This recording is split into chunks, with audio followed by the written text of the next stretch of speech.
Hi everyone and welcome to Morning Coffee Break. Hope everybody's doing good. That's what's on the other side, Snoopy. Maybe I should do it this way. Okay, today's Saturday, October 22nd. 9 more days till Halloween. And currently it's 40 degrees, cold. High today is going to be 71. That's a little warmer. No chance of rain today. Humidity is 86% right now. There's no wind and air quality is 62. It's moderate. Okay, today there will be a grocery outlet haul. Crazy cheap prices. Definitely want to check them out. Every time we have a grocery outlet haul, it's amazing. Their prices and stuff. So last night we had pigs in a blanket. Remember I showed y'all where I saw it on Things Made Easy with JJ? And so I made some. And why is it doing that? And that is, remember I showed you the Cracker Barrel mac and cheese. And I'll tell you what, that stuff's great. I added a little bit of cheddar jack to it, but I don't even think it needed it. It would have had plenty of cheese without it, but I just threw a little, not a handful, but you know, threw a little bit in there. And used beef hot dogs. You can see one there. They were really, really good. And some peas. So, it's a good meal. And I've got a short, but I haven't done anything with it yet. I don't know if I might send it out today. So that was great. And let me put it on. Okay, and tonight we're going to have those ribs, those Lloyd's St. Louis ribs. Well, we're just going to have, I bought two racks of them because they were marked down to $5. I mean, they were $9.99 before, but that's still way cheaper than they would be anywhere else. And then $5 is just crazy cheap. So we're having a rack of ribs tonight, some mashed potatoes, and I guess we'll have a salad. I didn't get any coleslaw this time. I didn't get any coleslaw mix. We went to Kroger's yesterday and got some stuff. I'll have a haul on it. I don't know if it's tomorrow or the next day. Anyway, and I've got some birthday friend mail. My birthday is November 3rd, and Diane Parker sent me a card, and Diane, and thanks for the gift. I really appreciate that very much. And here's the card. I like that. That's a nice looking cake. Sure is. It's sparkly. Kind of sparkles. See how it sparkles when the light hits it? That's kind of neat, isn't it? Okay. And it says, happy birthday, celebrating the wonderful gift of you. Thank you, Diane. I appreciate that very much, Diane Parker. She's a great supporter. And she's got, I don't have my Bible with me, but it says Psalms 118:24. 118:24. So thank you very much. I'll be 63 this year.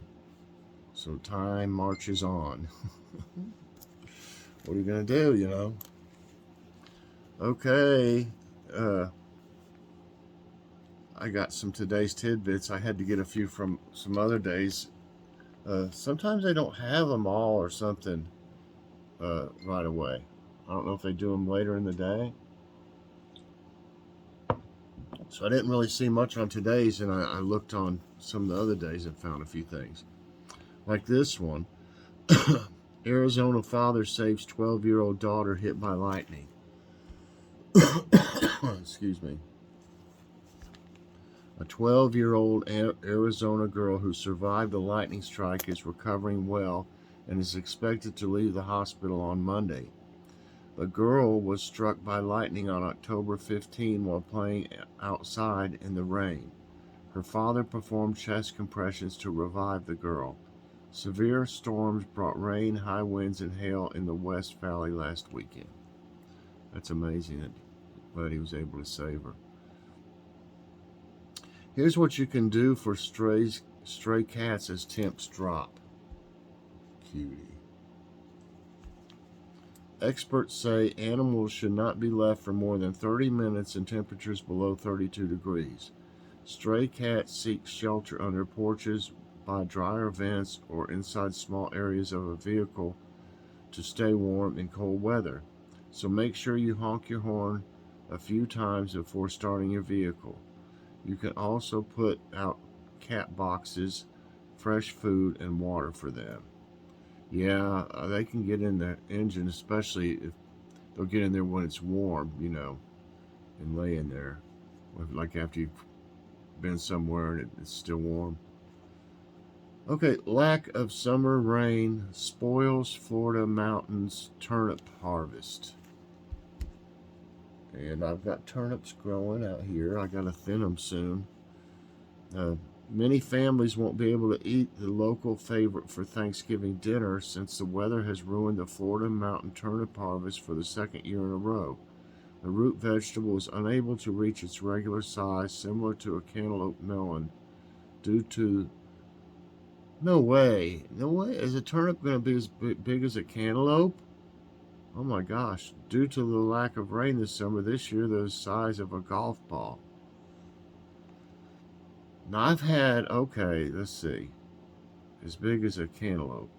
I've had them get as big as a tennis ball or a baseball. I've had plenty of them get that big, but my gosh, how big that would be! A monstrous turnip to be as big as a cantaloupe. I can't imagine that. But we like turnips. I'll grow them and give them away and freeze some too whenever they're ready. Okay, now is the time to enjoy fall foliage in central New York. I like this picture. I don't know if I'll use it one morning or not. I've been using some fall pictures. As per the latest fall foliage report, central New York has experienced its peak this week. Areas just outside central New York like Ithaca, Norwich, my hiccups, Herkimer, and Redfield are at peak now with 100% color change. Central New York's leaves should begin to fall in about another week, so now is the time to go outside and enjoy the fall foliage. Okay. Well, that heater feels good. It's cold in here.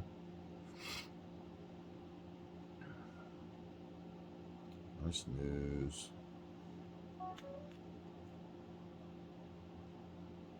Okay, let me get a drink of my Java.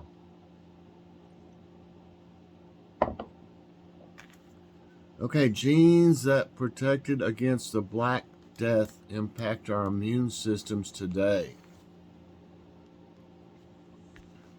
Genes that may have allowed medieval people to survive the Black Death continue to play a major part in the immune systems of European descendants today, according to a new study published in the journal Nature.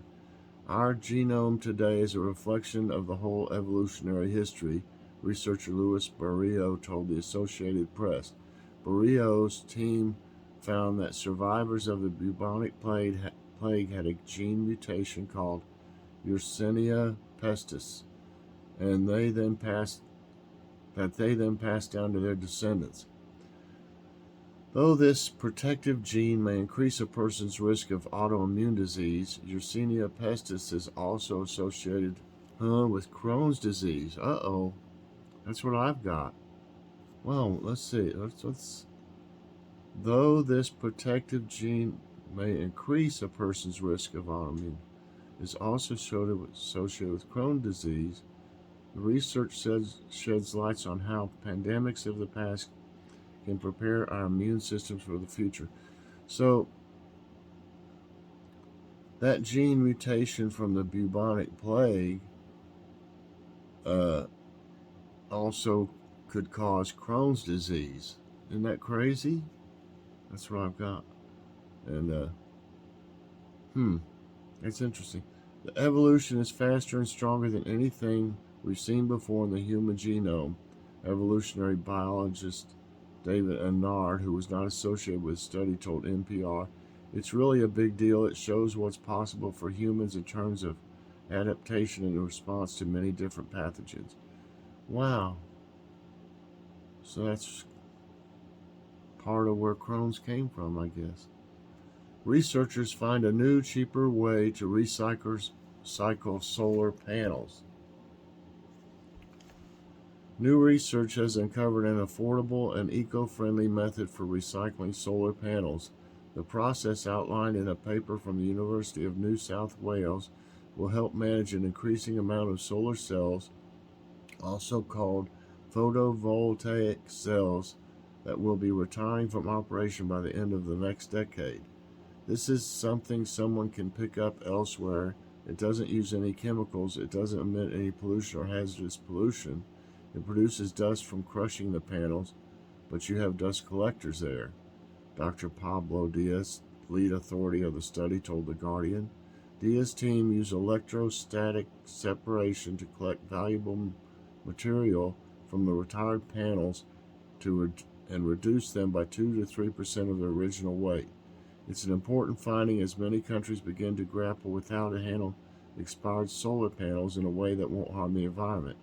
It's necessary to develop a robust recycling technology and industry in that space, Peter Majowski, a professor at the University of South Australia, explained. We're just going to face a huge amount of solar panels coming in.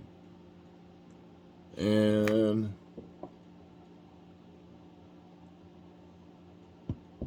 this says meteorologist is saving lives by making weather alerts clearer for Spanish speakers. Language translation in modern times is the best it's ever been, but it's not perfect. And when it comes to weather-related warnings, proper translation could mean life or death. That's why meteorologist Joseph Trujillo, a researcher with the National Oceanic and Atmospheric Administration, is hoping Spanish-speaking communities across the United States receive alerts that are clear and easy to understand. The 25-year-old and his colleagues published a research article last year showing that lack of proper Spanish language communication provided by weather reports had major consequences for native speakers. In America, nearly 20% of people are Hispanic or Latino, according to the 2020 census, and 63% of Latino immigrants don't speak Spanish or English prolifically, per Pew Research. Through working with linguistic experts, Trujillo and his team were able to find dialect-neutral forms that translate risk words and get messages across effectively in Spanish. The terminology they developed has since been adopted by the National Weather Center. Our climate is changing every day, and although sometimes that can make us a little nervous, I believe that with the correct information we can move forward as a community, Trujillo told Noticias Telemundo. All right, that sounds like it'll help. And quote of the day is from John Wooden. Make each day your masterpiece. That sounds good. All right, everybody, I hope you enjoyed Morning Coffee Break. If you did, I hope you'll press that like button. Also, subscribe if you haven't already, and share this out. And hit that so you get all my videos as soon as they come out. I hope everybody has a great day. Later on, definitely check out the grocery outlet haul. And it's sunny out right now, but it's not very warm at this moment. But 71 sounds pretty good. That sounds like a great day. So thanks for watching, everybody, and I'll see you later on. God bless.